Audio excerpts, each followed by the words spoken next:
Hello Ben and Travis, this is testing for your Crown 3UZ VVTi harness. This is right hand drive in manual.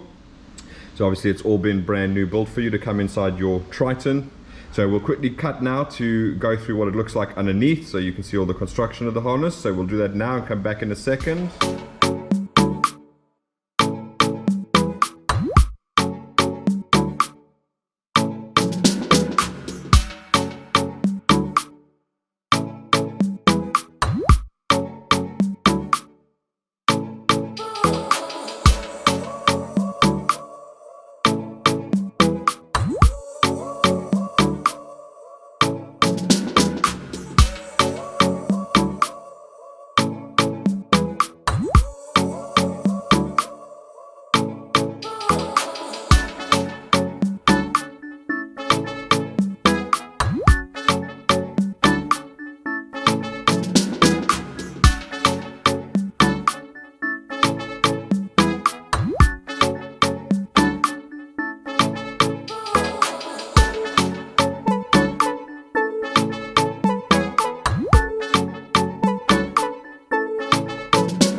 Okay, so that's what it looks like underneath there. So first thing we're going to do is we're going to go through the harness, how it's routed and where everything goes for you.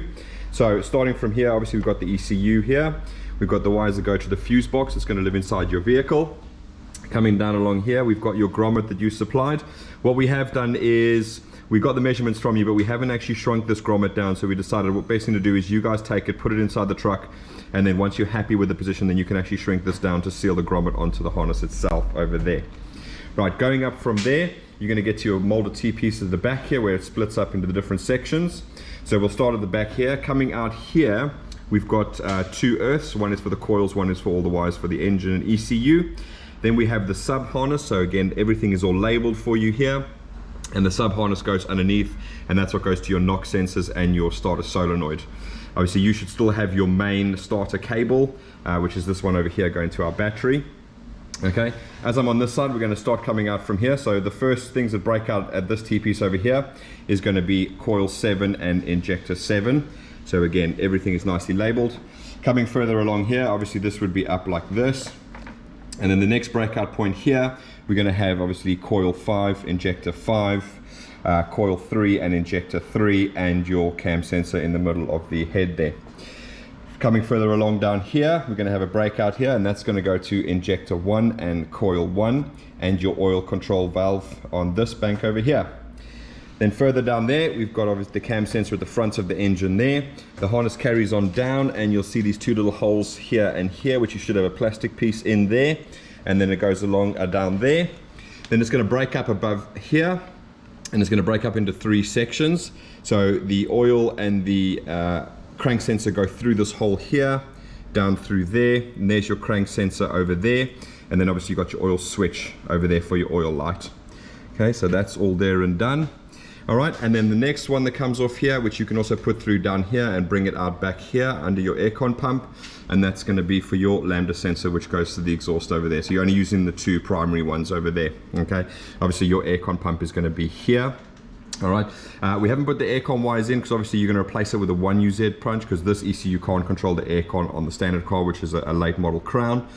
So yeah, you're going to replace it with a 1UZ or an LS, sorry, a GS430 or SE430, and then you're just going to run the one wire from your car that is controlled by all your pressure switches and everything straight directly to the aircon pump for that. All right, so that's that side over there done. So what we're going to do is we're going to scoot around and go over to the next side over here. So comes around the back over here, and then we have a split up over there. And so your first split up over here, you're going to break out for your coil 8 and injector 8, and then coming out the other side there, we've got another earth, and again this is for these 4 coils on this bank over here, so they just bolt into your earthing point over there. You'll see you've got 2 M6 holes over here at the top for the earths. All right, and the last one that breaks out here is your ACIS. That's your acoustic control induction system. So that's this little unit on the back here.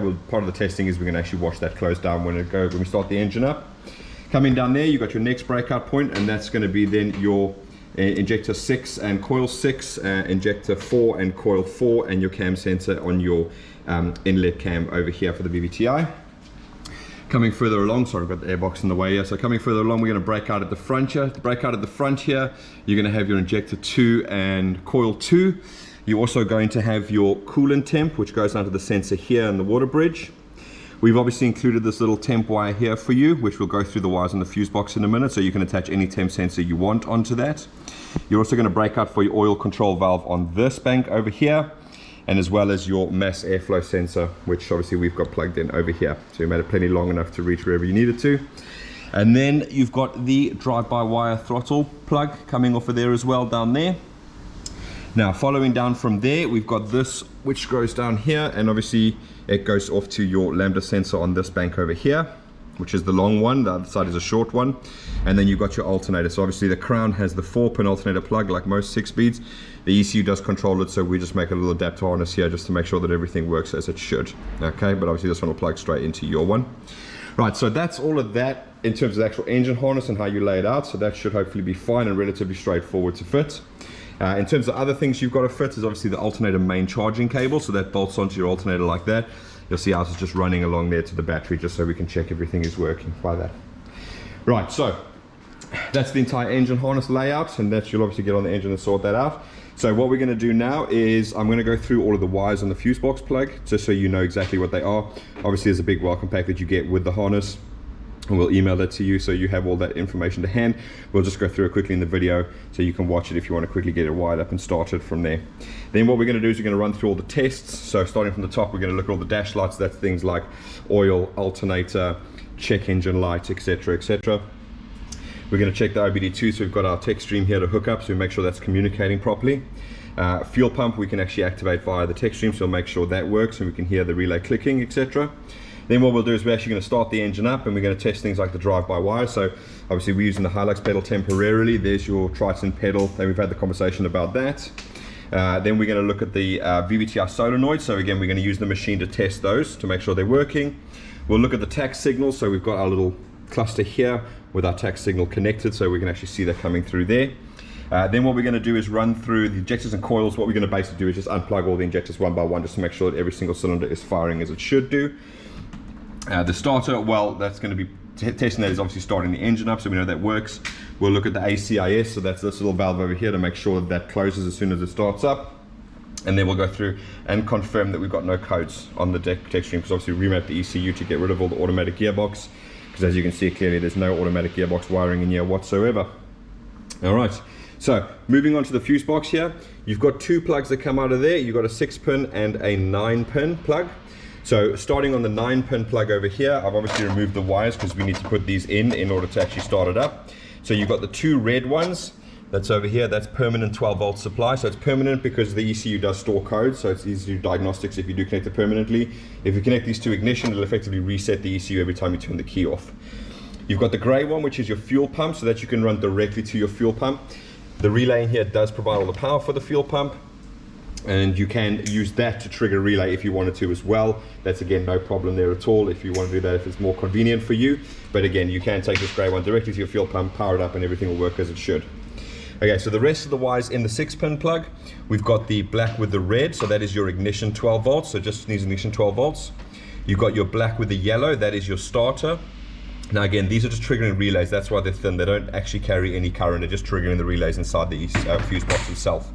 Then down here at the bottom, we've got our white with a blue. Now in manuals, we call that a clutch switch, and basically what it is it provides the ground for the starter relay. So you can, if you do have a clutch switch, connect it to ground via the clutch switch.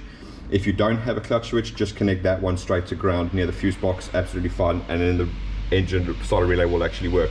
If you don't connect that, you ain't gonna get a starter relay clicking at all. All right, moving over to the 9-pin plug. Now this one's got your OBD2 connector in, which you can see here, so that's all of that for you there. Then we've got all of the most of it's sort of signal wires. So you've got, starting here, you've got your yellow with the black, that's oil pressure switch. So they'll be connected to an LED over there, so we can test that out. We've got our yellow with a green, and so that is going to be that temp wire that I showed you on the other side of the engine near the original temp sensor. So that's when you want to put your own gauge in. Then we've got pink and blue, that's your alternator light, so you can use an LED for that. Then you've got your yellow, which is your tax signal. So this gives off a 4-cylinder tax signal, and that's what's coming out of there.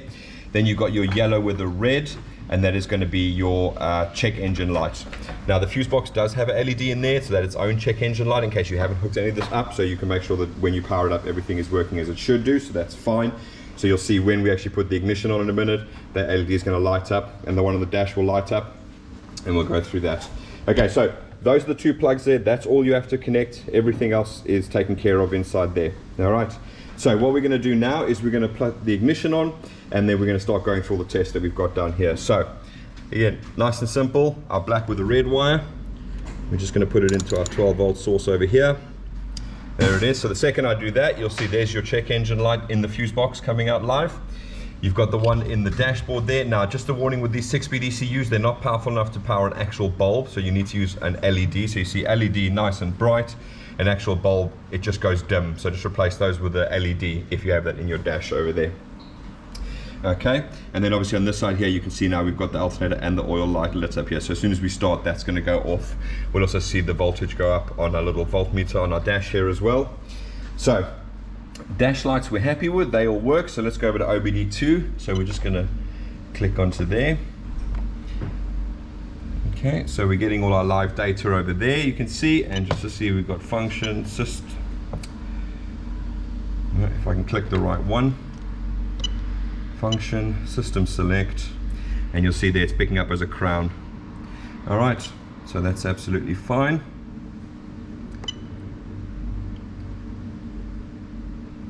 Sorry, this machine is super slow.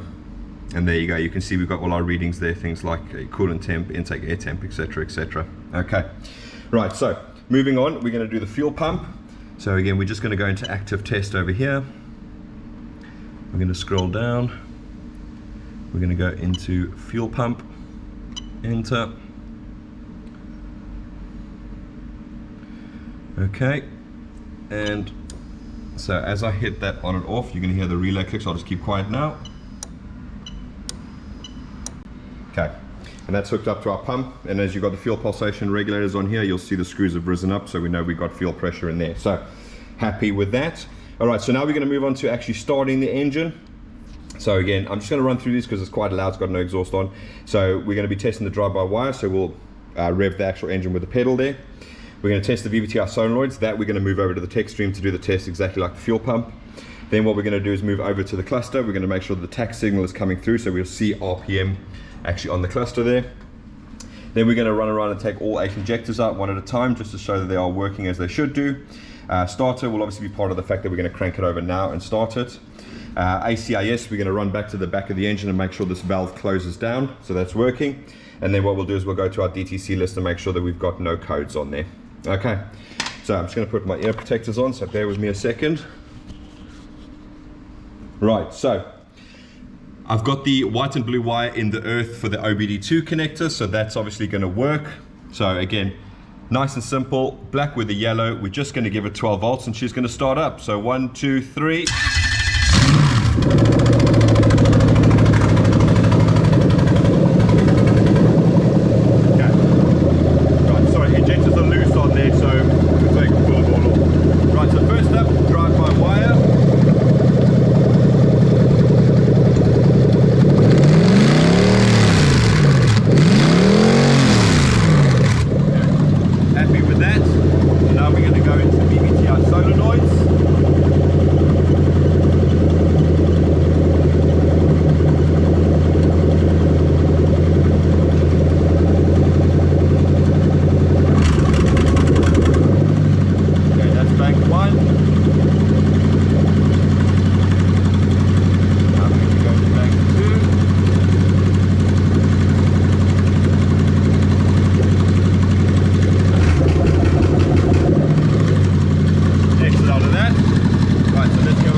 Okay, fantastic. Right, so happy with all of those.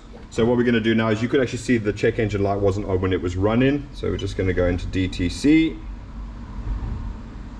And you'll see we've got 0 codes.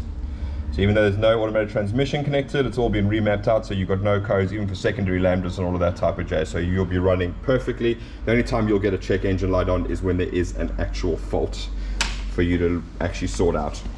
Okay, so I'm happy with everything. Everything seems to work. Obviously, you guys are going to have a bit of a play with the pedal over there when you get it to your side. If not, obviously, this is another option. Just bring a Hilux pedal in there and that'll work absolutely fine for you, depending on what's going to fit inside there. But yeah, so what we'll do is we'll get this off, get it all boxed up, and get it off to Australia to you guys. All right. So we'll see you again soon. Oh, and there'll be pictures at the end of everything that is laid out on the bench when it was first built. And obviously I'm going to include some pictures of what it looks like underneath, just so you can see exactly how it should plug in there. So just nearly missed that. But that's great, guys. We'll get this all boxed up and get it over to you. And if everybody else, thanks for watching. If you've got any questions, please feel free to ask away. We'll try and get back to you as quickly as we can. But that's it. Thanks for watching. Cheers. Bye.